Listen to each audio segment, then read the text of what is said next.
What's going on, Paisanos? V here, coming at you guys, well, with another market watch. On this market watch, we're gonna talk about a lot of cards, especially the new cards, and see what's happening with their price points and seeing the card prices starting to drop. We're gonna talk about some other perspective cards, and I think we can say, almost safely, not 100% though, that Altergeist and Spirals are one of the best decks of the meta right now. But, and I really mean this, there are a lot of other contenders right underneath, like just barely underneath. If you're out there and you're playing Grand Magi, you're playing Burning Abyss, you're playing Dinosaurs, and you're playing Heroes, etc, etc, etc, your deck is not bad.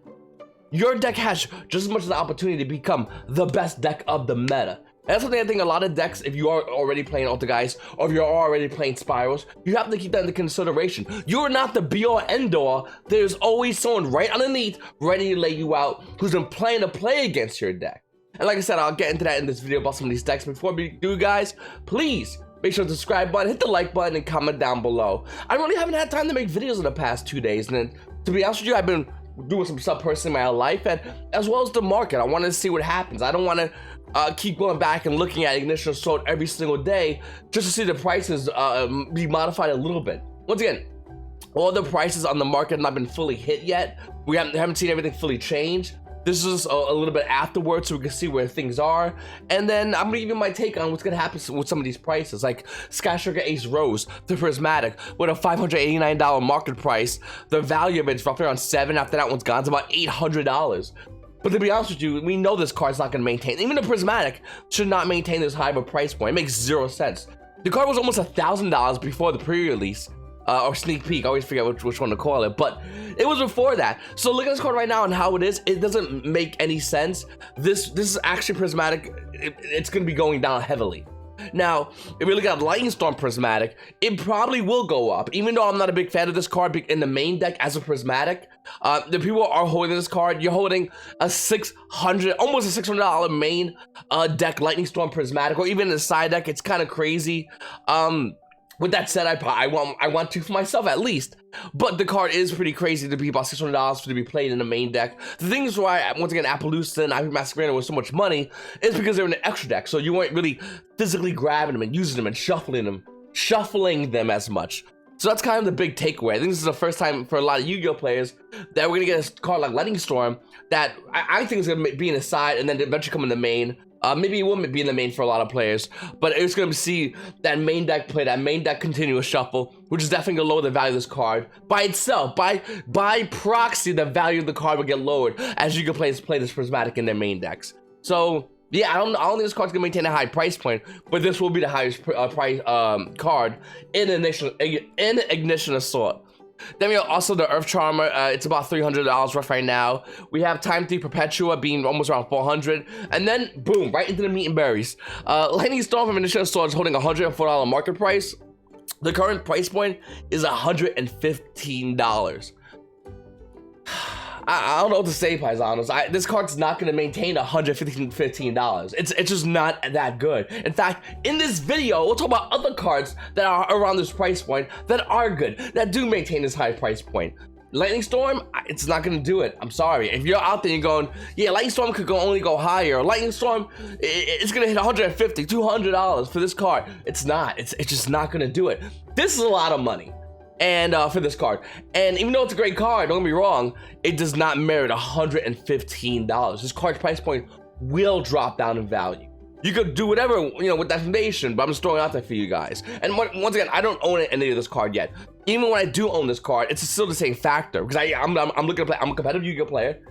A lot of you guys are as well, and we all need this card. But it ain't like something we need like a bunch of. We don't need it as soon as possible. There are great other alternatives to this card. It is still a great card, but it's not once again a be-all end-all kind of card like Phantasme was back when links were everything and you needed a Phantasme.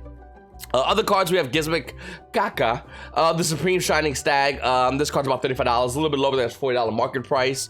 Then we have Plunder Patrol Ship cards and Ignista cards, and I talked about this in my previous market watch. I think this is a great decor, and maybe in a really early format, maybe in a really early type of game at one time in the game of Yu-Gi-Oh, these cards would be good. But they're not now. They don't merit this price point. They barely merit the $11 right now for a Plunder Patrol Ship brand. These are really nice cards. These are really cool cards, and I ain't gonna lie, I would love to have a core. And eventually, I'm gonna be getting a core of Ignisters and Planet Patrol Ship because I love hunting and collecting deck cores. But I'm not paying this price point, and you shouldn't be either because it's not gonna see meta play. These cards are not good enough to play against Spyros and Altergeist and Orcus and all that jazz. It's not good whatsoever. So look at these cards. Even though they do look really nice, I like the idea of them. It's just not worth it. Looking at the rest, I'm just looking at the rest of the set. It's nothing really crazy. It's Ling Karibo. It's about $7 right now. Underneath his $8 market price. And then you got Sky Striker Ace Rose. If you the Prismatic's almost, you know, whatever, crazy high, couple of $100. If you want the ultra rare, $7. $7 for the ultra rare. So once again, I don't agree with the Prismatic, and look at the $7 Rose. It's just insane. Up next, guys, we have Magician Souls, which merits $135, $136 price point. This card 100% needs to be where it is.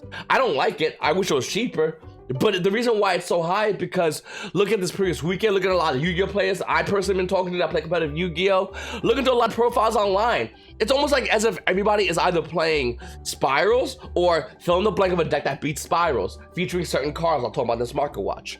So this is like this one card makes Spirals at best, last format at best, and I'm really pushing it, tier 1.5 to what they are right now, which is definitely tier 1. Almost tier 0.5 being the fact that we've seen so many Spiral variants, so many huge dominant Spirals in the meta.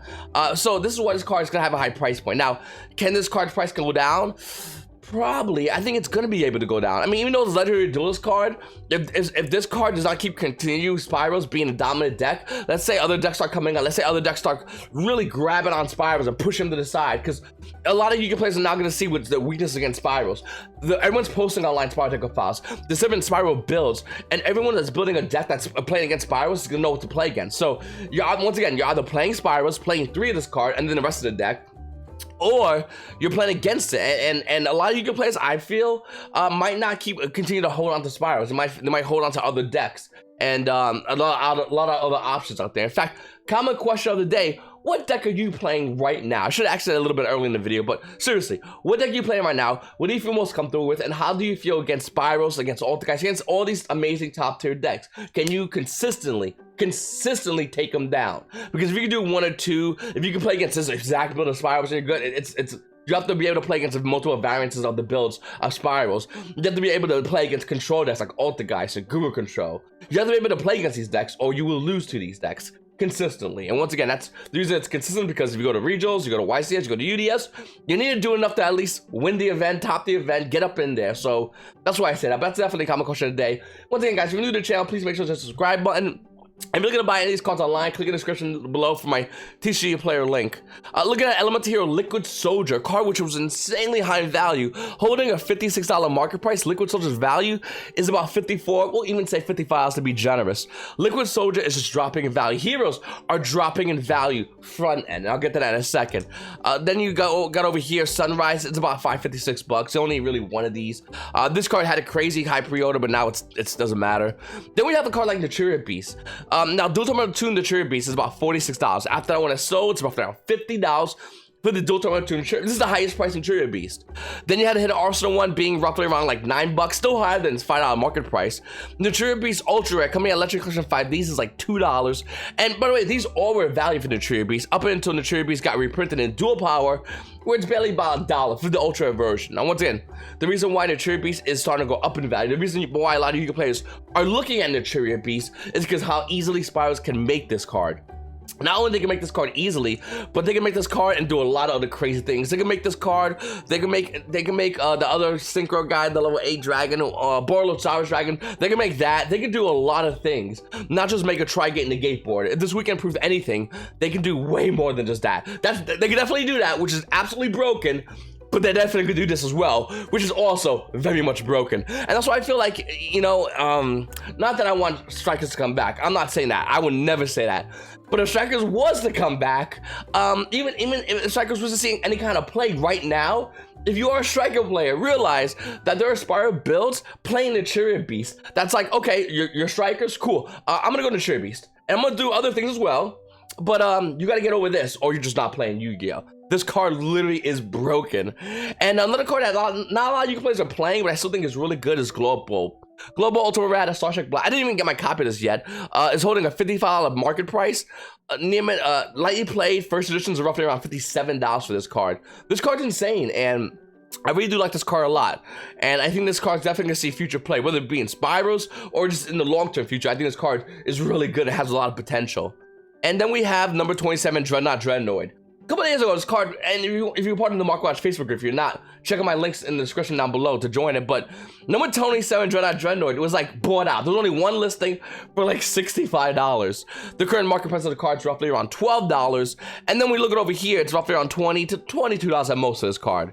To be honest with you, I don't know why. I know there was a lot of speculation as far as why this card has good value, why this card's going up in value. I really don't know why, and I don't really care. If you have this card, you made money. I mean, $65. If you got for 50, sold it for 50, that's a huge plus, especially what 24 to 48 hours. The value's dropped down to where it is right now, which is roughly around $20 from a $65 card. There's a lot of hype, a lot of rush in the market right now. And this is why I always say, guys, keep your head to the ground, watch these buyouts carefully, because some of them are justifiable buyouts that are just not going to replenish themselves, or maybe they might, but not quickly. And some of them, like number 27, Dreadnought Dreadnoid, are going to tank and fast like it did over here. Solemn Judgment continues to be a very high price card. With the $58 market price, the current value of the card roughly right now is $80. Now, after this first listing of $8 has sold, the value goes to almost there $85 for Ultimate Rare Solemn Judgment at OTS Tournament Pack 12. The crazy thing about this card, and I don't know if Konami did this on purpose or didn't do it on purpose, but the Lost Arts promotional version of Solemn Judgment is coming out. I'm not sure if it's out already or it's coming out this month. I do know stores are getting it. That I do know. And looking at Solemn Judgment, I'm not sure if it's even listed on the TCG player yet. I don't think they even listed it yet. But looking at Solemn Judgment, this card is going to be at your locals near you. That is OTS sanctioned. It has the opportunity to go ahead and grab this card. And I don't know why would they really do that at this kind of time. It's very weird. I feel like, I mean, sure, you're bringing it in to a lot of Yu-Gi-Oh players, but I don't know. I personally don't get it. I like the Ultimate Rares better. I do like the Lost Arts. I think they're really cool, but Ultimate Rares I think are way better. But if you don't want to buy $80 Ultimate Rares and you still want to buy Yu-Gi-Oh products because you're still working on cracking packs to get your deck, or maybe you need to buy supplies for your store, whatever it is, you have the opportunity to get a Lost Arts version of Solemn Judgment, which is way better than it's directly paying $6 for the card. So that's something to consider if you are at your locals and you still want to play a deck that uses this, like Ultigeist or Guru Control, or any kind of deck that really uses Solemn Judgment. Now, looking at Pot of Extravagance, this card is probably almost the new hot wanted card. It definitely switched with Phantasme. And look at a Pot of Extravagance with a $91 market price. Right now, Unlimited is roughly around $96. First editions, you're looking at around $98, almost there $100 for a Pot of Extravagance. And yeah, I mean, this card is definitely very expensive because it's being used in either A, Spyros, they're playing Pot of Extravagance, which is super weird, or B, Die Spyro's a deck featuring Ultigeist, Guru Control, and once again a lot of other decks in the game that can use Pot of Extravagance to further their game state. Because one thing that Spyros has a huge problem with is direct, but definitely multiple spell and trap negations. They're really good at monster effect negations. Spyros. They're really good on clearing out board presence, but what they're terrible with is against spell and trap negations. That's a big hint about Spyros and basically how to beat the deck. But look at a Pot of Extravagance. It allows Yu-Gi-Oh players to go in and grab extra cards. It allows Yu-Gi-Oh players to go in and grab extra side deck cards in their main deck. So this card's almost like a must-have card if you are looking to play those kind of decks. I did post my Ultigeist deck profile on this channel that use the spellbook engine if you don't have Pot of Extravagance. It's a lot cheaper of a deck that you can still play at a meta pace. But yeah, Pot of Extravagance definitely the better card being used by a lot of players, including Spyro players who utilize it. Then we have Cyberload Fusion. It's roughly around $11 in the market price, and it's actually realistically around 13 to 14. We saw one build of Cyber Dragons, or Cyber Dragon variant, I should really say, top the previous event this weekend. And I think moving forward, we might see a lot more Yu-Gi-Oh players that are looking to play Cyber Dragons play that deck, because that deck is really good against Spyros, because you bring out Cyber Dragon and they have to pop it, and you're like, okay, and they have to pop it with Sleeper because they're gonna contact, and you're like, oh, okay, here's another Cyber Dragon, can you pop that guy? And then they just go no, and you're like, all right, well then you lose, then you just contact fusion, you just murder their face. But if you want to push game state more, Cyberlord Fusion is one of the best cards to do it with, and it comes out of a legendary duelist set. So if you're out there and you're debating on playing Cyber Dragons, you probably want to really focus in on this card, because I doubt this card would be $13. I mean, it's only one page listed on TCG Player. It's currently $13. It bombs out at $20. You don't have any huge walls. There's a 2 over here, and then the last card at $20. The last wall, I guess you could say, is a 3 of at $20. So yeah, you do what you want to do with that information. If you're looking to play Cyber Dragons or a Cyber Dragon variant, you definitely want to go in and grab this card, because you're going to need it. And there's only one printing in a legendary duelist set, and we know how that is. Expensive. A lot of money. Then we have 5 Formation Tanky. I love this card, Ultimate Rare. With a $52 market price, lightly play unlimited for the Ultimate Rares, or about $55. There's Loonlight variants that you can play. We saw a Loonlight Danger variant top an event this past weekend. I wouldn't be surprised if we see more things happening with Loonlights, because they are amazing. And whenever you do something to Loonlights, they always go, okay, change that effect then. So I don't know, I really do like the Loonlight variants, and of course Spirals are like, Loonlight's good? All right, we'll just absorb Loonlights. We'll take them because we're Majin Buu. Literally, the deck is Majin Buu. We'll just absorb that, and then we'll play Loonlight Spirals, because why not? But if you're not looking to play Spirals, you can still play Loonlights. I think there's a Danger build that's really good and really consistent as far as bringing out good board presence. So that's something you want to consider. And with 5 Formation Tanky and Ultimate Rare, the price is slowly going up for the Ultimate Rares. There are 8 prices listed, and if you still want to get yourself a Secret Rare out of Facility Gadgets, you're looking to pay roughly around $3, which is not bad. It's Secret Rare, or I mean, they got all the rarities, of course. And if you just go to your locals, you probably have the common that came out of OTS Tournament Pack 12 as well for 5 Formation Tanky. Then we have Shadows coming out soon. The Shadows Structure Deck was released. The full spoilers was announced. And if you are out there, you are looking to play Shadows, which is an insanely good deck. Yeah, look at the values. It's kind of crazy, because I think if Shadows starts seeing any kind of meta play, which I hope it does, but if it does see meta play, I think what we're going to be seeing here, guys, is cards like Shadow Construct Ultimate Rare go up in value. Shakanaga Ultimate Rare, or maybe Secret Rare, but definitely Ultimate Rare, be value. Anori Talos currently right now is holding a $20 market price, and it's around $19.50 for Anori Talos, the first listing. Boom. Only 21 prices listed. And once again, there's a lot of other cards for Shadows, like Grista, which is holding a $5 of value on the current market. You got Shadow Core, a super rare, those lines being roughly around almost at $4. You got the Secret Rare Shadow Fusions that came out in Shards of Valhalla with a $4 market price, and the value currently is $4 minus the shipping, which is like $1. So a lot of crazy things happening with Shadows. And of course, if you want your Shadow Dragons, well, there's 2015 Megaton and this Duelist Alliance version. They're both roughly around $5 for the Shadow Dragon card. It's a rare, and its value. So if you're looking to play Shadows, you probably already been slowly going in and grabbing them, but if you have not, you might want to look over your head here, because these cards are slowly going up higher and higher and higher and higher in value. But they're just doing it very slowly, and nobody really talks about them, but Shadows is a damn good deck. And then we have the Hidden City. So we didn't see much Guru control this past weekend. And it could be because most Guru players already have their decks. It could be because anyone that wanted to play Gurus just had to look at Hidden City. And so the fact that Hidden City from Dark Illusions and Facility Gadgets were insanely overinflated in the market. But look at them right now. Look at them right now. Hidden City, Dark Illusions, Secret Rare is holding a $13 market price. And Lightning Play Unlimited is about $14. So unlimited Hidden City, okay? If you want a first version of Hidden City from Dark Illusions, Secret Rare, it's about $15. After that one's gone, it's roughly around $17. And after those two are gone, it's $19. The card quickly spikes back up in value for the Hidden City. If you want Super Rare Hidden City from Facility Gadgets, the Super Rare, it's holding $8.40 market price. The value is roughly around almost near that's $8 to almost $9 for the Super Rare version of Hidden City.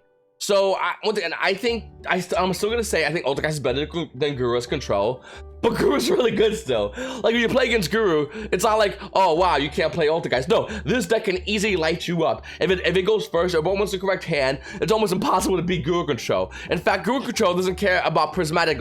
Is a Prismatic Lightning Storm the card? Prismatic Storm? I always get that name terribly mixed up. Guru doesn't care about Lightning Storm as much, because besides the fact that they have Solemn Judgments like Ultigeist, they can turn one have the answer for that card. Turn one. And of course, this deck plays deck only once. So once again, I think Guru Control is a very good deck, a very underestimated deck, and I think a lot of you players that are going to be sleeping on this deck are going to be losing to this deck. I always say, guys, respect your deck. Looking at cards like Hidden City, looking at Guru Control. If you're out there and you are playing the deck, don't think that your deck's trash. Don't think your deck's not that. Your deck is really good. And it doesn't take much for Guru players to start topping events just as much as Ultra Guys players. I would not be surprised if we see this weekend at the whatever regionals that happen this weekend, or next weekend, I think at the UDS or the weekend after the UDS, I always figure which one, but Guru just go off and start winning and topping events. I wouldn't be surprised whatsoever. So seriously, even though the values are kind of crazy right now for Hidden Cities, this deck is really good and merits its value. Evil heroes in general, do they merit their value? See, I don't know, but I do know that heroes don't care about anything.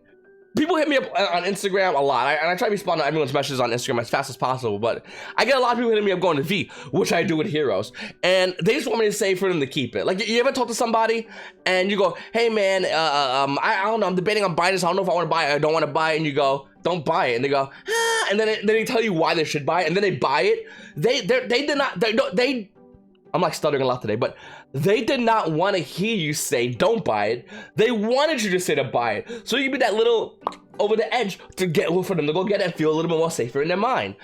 By you saying no, by the way, they already made their mind up before they asked you, but they want that little edge. But when you said no, they were like, no, I'm gonna buy it, and here's why. When you're looking at hero players, it's almost like that, except there's a collector's market behind them that's like, I don't care what happens with this deck. I don't care if this deck sees meta play or not. It means nothing. I'm a collector. And then you got hero players that are competitive that are like, well, I spent all this money in this deck and I'm loading this deck and rebuying a deck. It's just, I'm not doing it. Some of them just don't care about that. And then you got hero players that are casual that just don't care. Some of them might not even have the full deck, but they don't care. They won't sell. And then you got hero players that are like, dude, I'm topping all over the place. I don't care. In fact, wait until the next regionals, next YCS, next UDS, next whatever Konami event, and watch me top.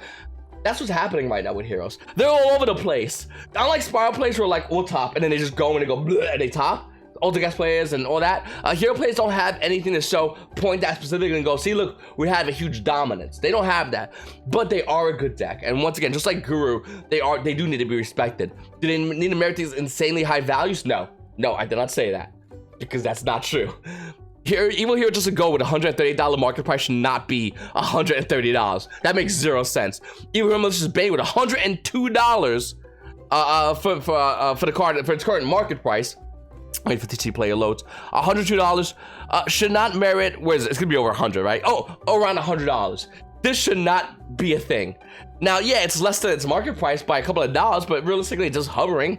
It's not tanking. It's still insanely high and expensive for these hero cards. And if you think that Master Hero Dark Lord Ultimate Rare is gonna go down anytime soon, you're wrong. Master Hero Dark Lord with $117 market price is roughly around $151.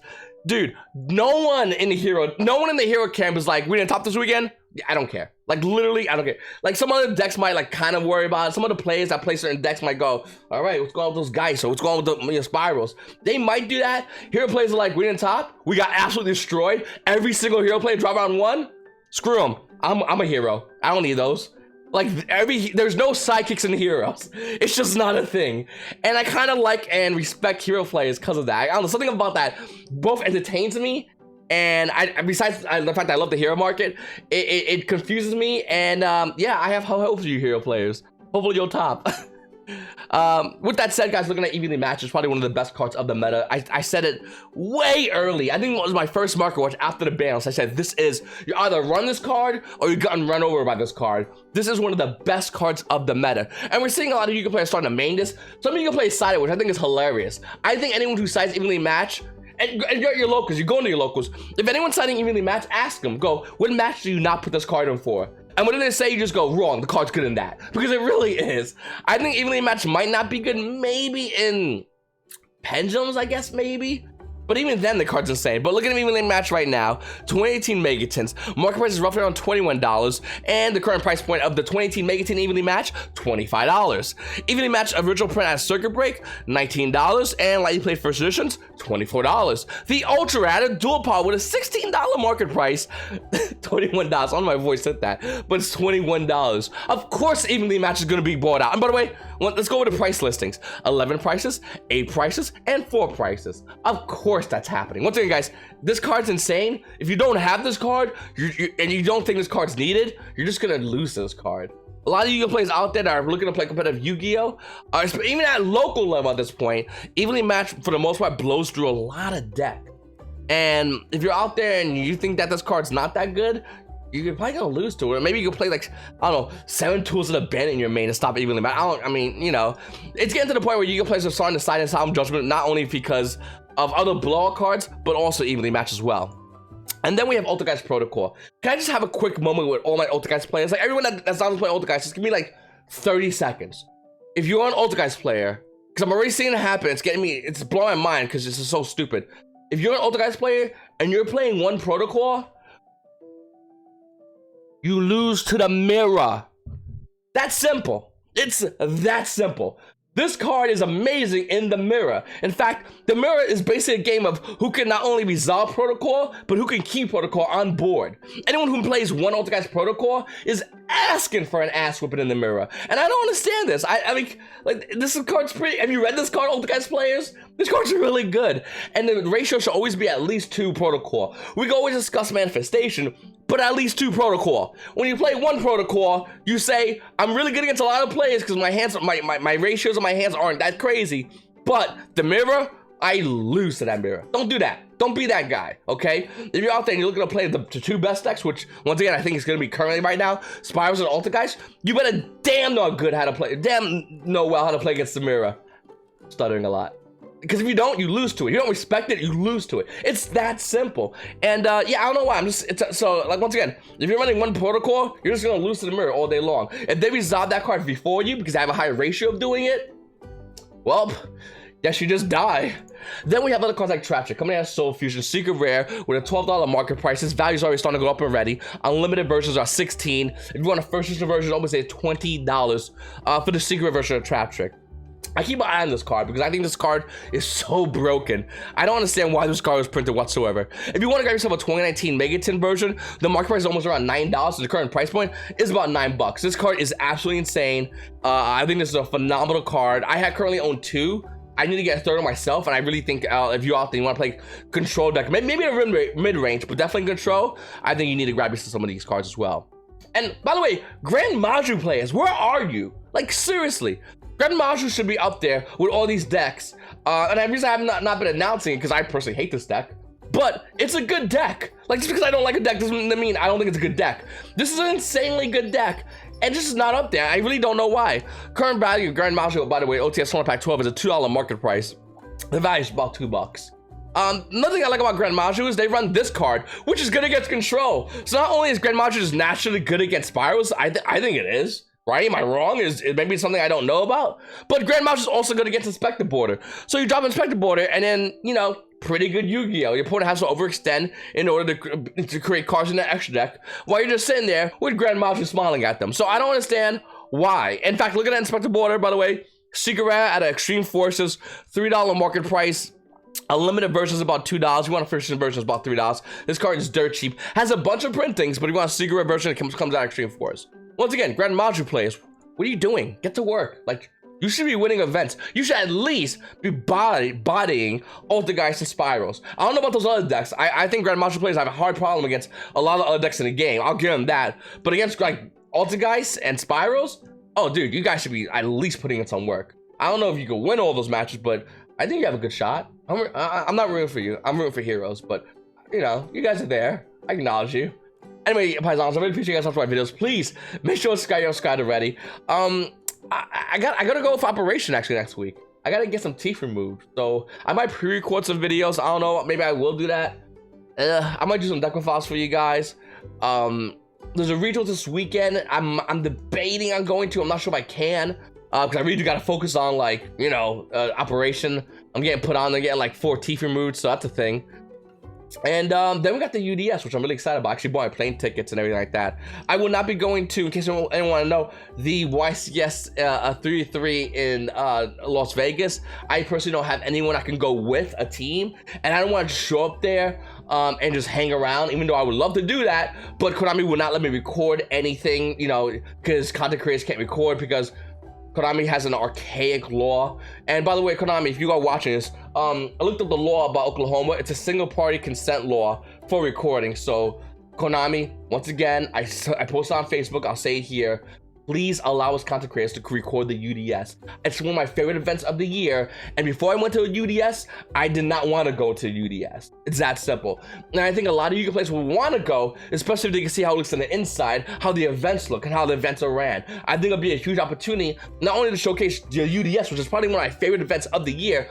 I think I'm gonna put Nationals a little more on top, but still one of my favorite. Blows a YCS out the way, by the way. I'll go to UDS or YCS any day of the week, but it's something that a lot of you players don't know about. And I think by showing that in video on this channel, it would be a huge opportunity for a lot of players to see that. I think something that Konami should definitely reconsider, because you know, they're changed on content creators at this event. Don't give us a little area in the corner by a bathroom or so crap. Like, don't do that. Like, why don't we just, like, let's record the whole event? It's very simple. So I don't know, that's what I think about that. And hopefully they change that, because it's really stupid and really aggravating paying for a plane ticket, for a hotel, for Uber or car travel for some of you guys that are going as well. Having all this camera equipment and stuff and not be able to record and showcase how amazing the UDS is, because it is. I'm dead serious. I went once, and I'm gonna try to go to every single UDS I can, because it's definitely my favorite event of the year. Well, twice a year. Anyway, Paisanos, your boy V, and please, guys, like I said, make sure to subscribe if you haven't subscribed already. Hit the like button, comment down below, and you Paisanos, this is a camera, this is a microphone. You Paisanos have a great day. See you later, guys.